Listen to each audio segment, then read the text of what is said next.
So much on my mind, keep it all in line, juggling tasks that fall from the sky.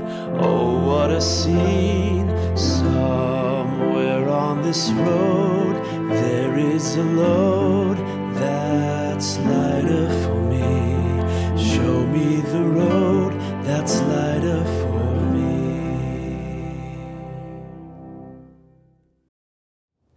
Welcome to episode 15 of Chaos to Calm. I'm your host, Noelle Kirshner. I'm a minister, author, and mother of 3 boys. I like to explore how faith can help us move from chaos to calm. Our guest today can help us do that. I am delighted to welcome my 5th New York Times bestselling author to the show, Rachel Macy Stafford. Rachel's work has impacted millions. Her newest book, Live, Love, Now, is the perfect remedy to the chaos of COVID. Listen to the insights she shares that will bless your family for years to come. Hi, Rachel. It's wonderful to have you here with us today. Oh, I'm so blessed to be here. Thank you. You have a specialty writing about soul space and creating it. You have impacted me for years as my friend, but also as such a powerful writer. I know you have classes on the subject as well, and I just couldn't think of anyone better to ask as we are emerging from such a difficult chapter from COVID. How can we keep the silver linings that families have discovered from this time? And what you hope we will leave behind as families from this difficult time? That is an awesome question. And I would invite everyone to think about what their response is to this question. But my response, and it's so interesting that you asked this, just a few days ago, my 14-year-old daughter, Avery, who has definitely gone through a very tough year, emotionally and mentally with the pandemic. She said, this year has been the hardest year of my life. Wow. But she said, I've learned things about myself through this year. And now I know what doesn't work for me. What virtual learning does not work for Avery, not having structure, not having coping mechanism, not being around friends. She started listing off things that she had realized herself. These are the things I need to be successful and to be healthy. And it's so interesting because my other daughter, Natalie, who's older, she thrived with the virtual learning approach. So what silver linings might be for you or for me might be different for our children. So like I said, to sit down with them and say, what did you learn about yourself? What do you need to be successful? And I think most of all, like in this time where there just was no path, we created paths. And you can look back and say, you know what? This is where we were when we didn't know what to do. This is what we got through. And I think it's really important not to just move ahead and say, oh, that's past, but just to say, look how far we've come.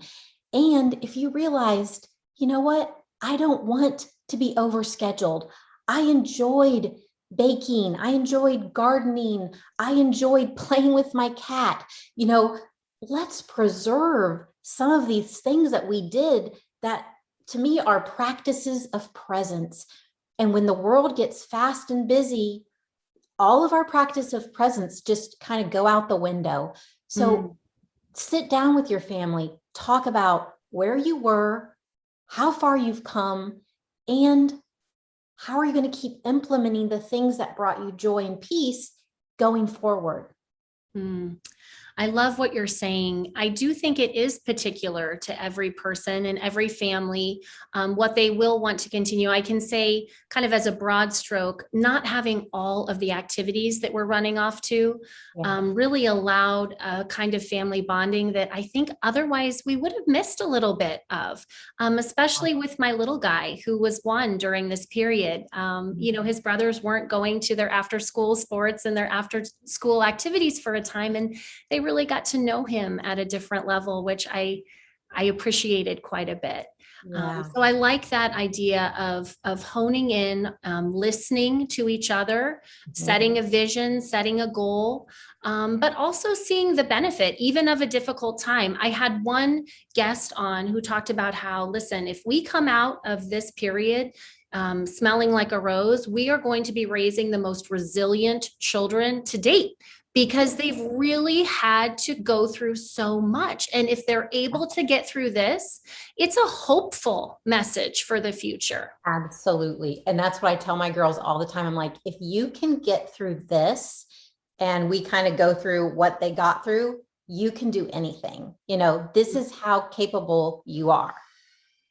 That's just wonderful and very inspiring. When I think about the pandemic, I think about technology. And I was going to ask this question a little later, but it's got me thinking about the positives and negatives. Just as we were talking about positives and negatives can be different, for every child, I found positive and negatives to be associated with tech. Because on the one hand, it was a way that my children could communicate with their friends and stay connected to the outside world, especially during lockdown. It was their source of online learning. But on the other hand, it was something I had in the past really tried to shy away from as a parent, and certainly to limit, right, the screen time element. And I'm finding that I'm talking with parents who are just so frustrated because where there was a dependency with tech before, it's now even more severe. And it's just a battle waiting to happen for parents who are wanting their kids to pull away. You talk a lot about the importance of limiting tech in your book. And I'm wondering, what are some practical tips that you can offer parents right now who are really looking for that ray of light through this? Well, so in my book, I kind of offer this new role to parents because, yes, we can limit tech. There's lots of ways to do that. But what our kids really need is to be empowered, to become aware so that they can become emotionally regulatory of their own tech, because we know tech is here to stay. It's going to be part of their life. So this role I call an encourager rather than an enforcer. So as an encourager, you are someone who can walk alongside your child as they learn healthy tech and life boundaries. So what that looks like practically is talking. I talk about tech use, healthy tech use, like I talk about drugs and alcohol, like I talk about bullying, alcohol abuse. Like that is just something we talk about on a regular basis, about how technology can cause us to drift from what really matters if we use it as a barrier rather than a tool. Because tech is great as long as you're using it as a tool, not a barrier or an escape. And one way to be an encourager is to share your own struggles. You're not going to just stand up there and be a hypocrite, because they're going to say, my mom tells me 2 hours on screen time and she spends 6 hours. They're watching us. So what I talk about with my kids a lot are red flag behaviors. I have my own red flag behaviors that clue me into saying I have been on tech too much, and things like I'm starting to compare myself with other people, which is unhealthy. I'm finding that I need to carry my phone around all the time. I'm checking it constantly. That's when I know I need a break, or I'm staying up late and I'm mindlessly scrolling. I have to ask myself, okay, what are you trying to avoid? What are you trying to numb? Because a lot of times that's why we're using excessive technology and we're consuming it at high rates. So I'm being very vocal with my kids about my own struggles. So then they're more likely to say, oh, my mom's not a hypocrite. She admitted that she has some problems, because face it, we're going to have to bring awareness to our kids. And just recently, I told my daughter, hey, you've been withdrawing. You haven't been out into the family spaces. I've noticed this. What's going on? And to let her be part of that conversation. I don't go right in and say, all right, I'm limiting your screen time. This is because of this behavior. It opens that up, a dialogue to talk about it. And then the other practical thing that I really encourage parents to do is to have hands-free or distraction-free time rituals every day. So like maybe you just decide we're not going to have screens in the morning time, when we're all getting ready to go our separate ways, or we don't use screens when we're walking the dog. That's our hands-free time. Or we don't use the phones when we're eating together. Like, you just need to have these protected times that you do every single day, that everyone knows this is just what our family does. We can count on hearing each other, connecting with each other during this time. It's all about setting boundaries, but it's not just for children, is what I hear you say. It's setting boundaries as adults too, and really modeling what we're asking to emulate. And frankly, what we know we're missing if we're on the screens the whole time, right? Because we've lived life longer and we've seen how it can affect little bodies as it can affect our own. You're right, when technology isn't in its proper place. And along that note, you wrote something so beautiful in your book. They were called No Trade Declarations, about the importance of limiting technology as an adult, and really honoring what you value most importantly in that moment. And I just wanted to read a few of them. I highlighted a lot, but I'm going to read a few of them that I thought were so powerful.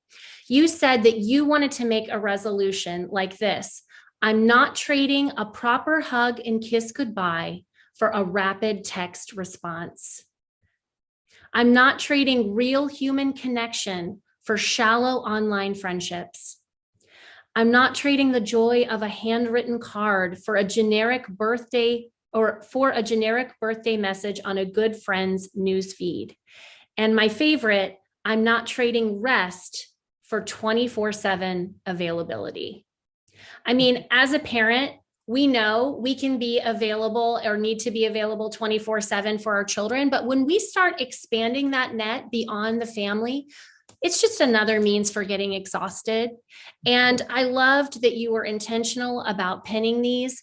And really, from my perspective, you're describing an important ministry to our kids that we have as parents. It is very important to model the kind of presence that we know can be healing ourselves to them, so that they can see what they're missing if they don't make those choices. And I honestly think, out of any gift that we can give our children in this day and age, it is this awareness about how do you fuel your soul. And, the world is going to keep telling us, oh, it's here. It's in this little box. Come, scroll, get lost in the internet. But how do we feed our soul? It's through those meaningful connections. It's, digging our hands in the soil. It's playing with our dog, and as long as we're doing that and we're inviting our kids to come join us, even teenagers, they don't get too old. They want to be invited. They want to know my mom or my dad or my aunt or my grandma, she wants to spend time with me. They might roll their eyes, but don't give up on them. Well, what you're describing is the very soul space that is at the heart of your work and why you have millions of followers. And I 100% agree. In addition to creating that sense of awareness, you talk a lot about purpose. And that really struck me in your book, because I've recently written a book, How to Live Your Life Purpose, but you talk about the importance of purpose for children. You connect that lifeline, very young. And your children are living examples of what you're writing about, because your littlest has recorded a music single and your oldest has gone to Africa as a change maker. I mean, it's truly incredible, Rachel. Not only are you impacting so many, but your daughters already are. So as someone who's watching you from afar and listening to your words about purpose in the book, what can parents do to come alongside their children? And why is it so important for youth to connect to their purpose? That's such a great question. Thank you for asking. One of the most memorable findings that I came across when I was researching for Live, Love Now was this man named Dr. William Damon, who has studied the unhealthy result of kids that are just pushed to really unhealthy limits by either their parents, the school system, the college application process. So Dr. Damon realized that it's not that our kids are suffering from excessive stress. It's more like they're suffering from excessive meaninglessness. So Wow. basically, our kids we're seeing, depression, anxiety, a lack of interest. Dr. Damon's findings show that it's because they're on a path that is not authentic to them. So he also points out that stress doesn't all come in all forms. So basically, like, if you're feeling stressed out about school, that is going to create a detriment. But if you are feeling stressed because you're going to perform a song in front of an audience, that's the kind of stress that you're capable of getting through, and it's building you up. And I watch that with my own daughters as they do things that are challenging and stressful, yes, but it's things that they have chosen to pursue. And what's really, really important about this is not interjecting myself into the things that my kids are passionate about. And I tried to do that. I am a micromanager by heart, and I wanted to be the critiquer of Avery's music. And when I saw that light dimming in her, I thought, what am I doing? I'm basically telling her, you're not good enough. And I'm sucking the joy out of something that she loves. So if we really want to let our kids follow the path that is authentic to them and have a life that they can feel proud of and make a contribution that matches their God-given gifts, we need to step back.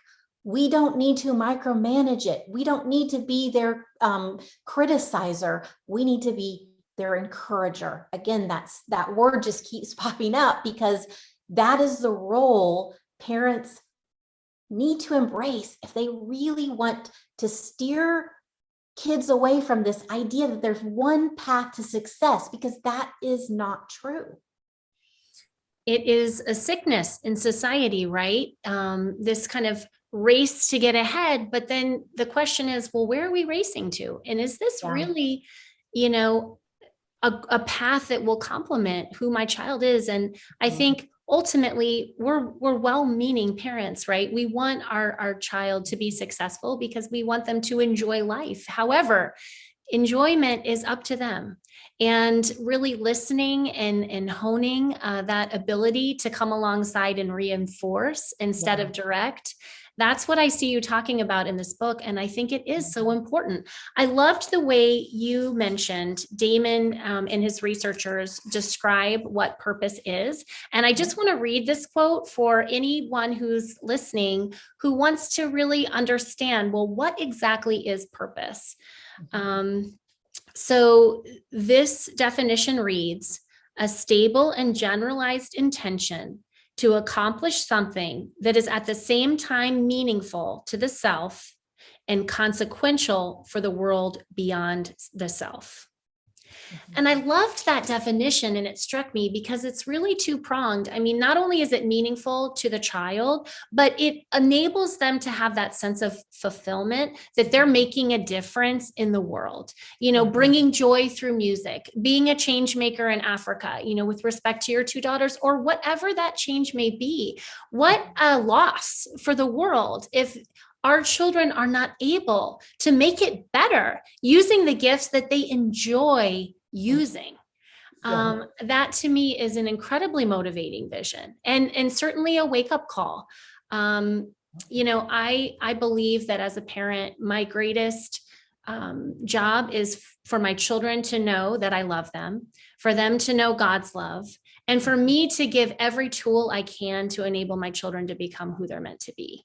And thank you for doing the hard work of really articulating that and giving parents practical steps to make that happen. Yeah, absolutely. It's something I'm very passionate about. And I just know that when I see my daughters doing something that they enjoy, but they're also impacting the lives of others, and I see how good that makes them feel, I do thank God that I was able to step back and not really squelch them, because like you said, we mean well, and we think, well, this is my job. I'm supposed to step in and critique and guide that way. But when they show us who they are, when our kids show us, and it's maybe not what we intended or hoped they would be, it doesn't hurt to just kind of lean in, listen, learn, love.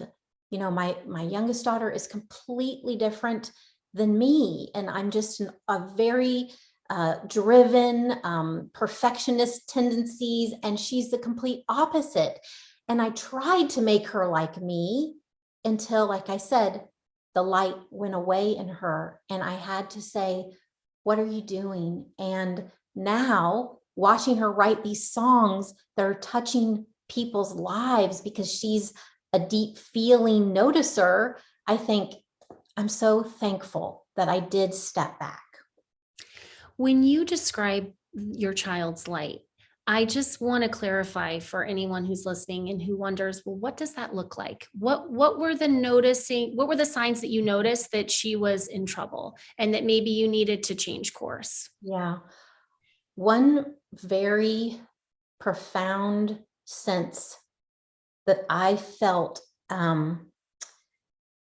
makes me a little bit choked up to think about it, but I saw this doubt that as she was going out of the house, like, am I enough for the world?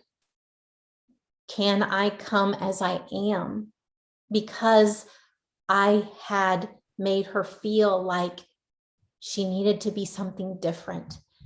And when I saw this look of doubt and insecurity that wasn't there before I started to try to take control and mold her into something that she wasn't, I thought, this is not going in the right direction. Mm-hmm. I don't want my child to ever think she's not enough. And I don't want her to ever think she's too much, because you can also, people can say you're too much, you're not enough. The world is always going to bring you down. And if there's anything that parents hear me say today, is just don't let our home be another place in the world where our kids feel like they're failing. Mm. We can create homes that are safe havens, no matter how distracted, divided, disconnected the world is. Our homes can be safe havens. And it starts with looking at our own insecurities, because I was just projecting onto Avery my own insecurities. Am I enough for the world?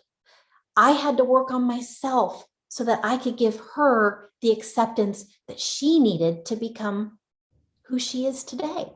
Hmm. Well, you about had me crying.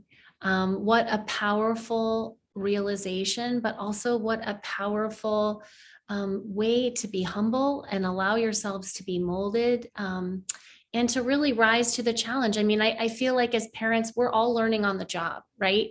None of us are perfect, but when we are humble enough to recognize a warning sign and change ourselves rather than try to change somebody else, even our own kids, that is just a beautiful, redemptive story to share.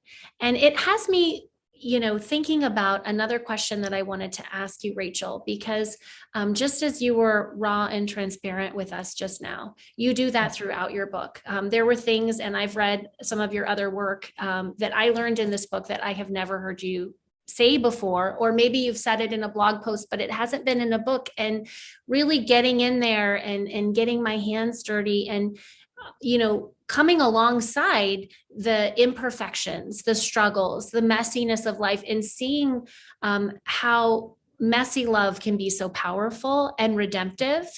I'm wondering, what is your message for the parent who is just so mindful of their imperfections, but who wants their family to overcome and thrive? Yeah. So as I mentioned, how important it is for us to talk to our kids about technology. I was thinking that was one of the best gifts that we can give them. But I think right hand in hand with that is just showing our humanness. And I will never forget sitting down on Natalie's bed when she was 7 years old. And I told her, after yelling at her about a library book on the steps and seeing the defeat on her face, I sat on her bed and I said something I've never said to anyone, not even to myself. I said, I am mean to myself, Natalie. And when I'm mean to myself, I'm mean to you. And it's not right. And I'm sorry. And I am going to pray right now for a step to start to change the way that I'm talking to myself. Mm-hmm. And Natalie's face said all I needed in that moment. And it was just this look of relief. Like I wasn't saying something that she didn't know. It was like she knew, okay, we can go from here. My mom is saying she wants to work on something. She is mean to herself. And now we're going to be working on this. Like, I just think giving our kids that honest, truthful response is huge. And here we are, she's 17 now. Wow. And I'm still a big believer in just continually sharing my humanness with my daughters so they can be human with me. And so they can think, oh, I feel really anxious. I feel really sad and it's not going away. And no, this doesn't mean there's something wrong with me. This means I need to reach out for help. And during the pandemic, right at the beginning, I realized I needed to see a therapist. And I'd been putting it off. I wanted to see a therapist for 10 years and I just never did it. And I said, I'm going to see a therapist. And I came out of a virtual session, and my girl said, Mom, who are you talking to? And I said, well, I'm working with a therapist now. And they said, why? And I told them the things that I needed help with, and I was having some issues. And they said, well, you don't look like someone with those problems. And I thought, this is the most important thing that I've probably ever told my girls is I am dealing with these issues. And they said, wow, we never would have guessed. So now when they go out into the world, they can remember you can look like a perfectly healthy person and you can be hurting inside. And don't suffer. Tell someone, ask for help. And that's why I think, yeah, we have insecurities, we have issues, but to just keep them to ourselves and act like everything's fine, that is not doing anyone a service. That's actually hurting us. Rachel, thank you so much for being with us today. I am delighted to have you on again. It was my honor. Thank you. Thank you. Thank you again to author Rachel Macy Stafford for being a guest on the show today. Until next time, may calm be with you.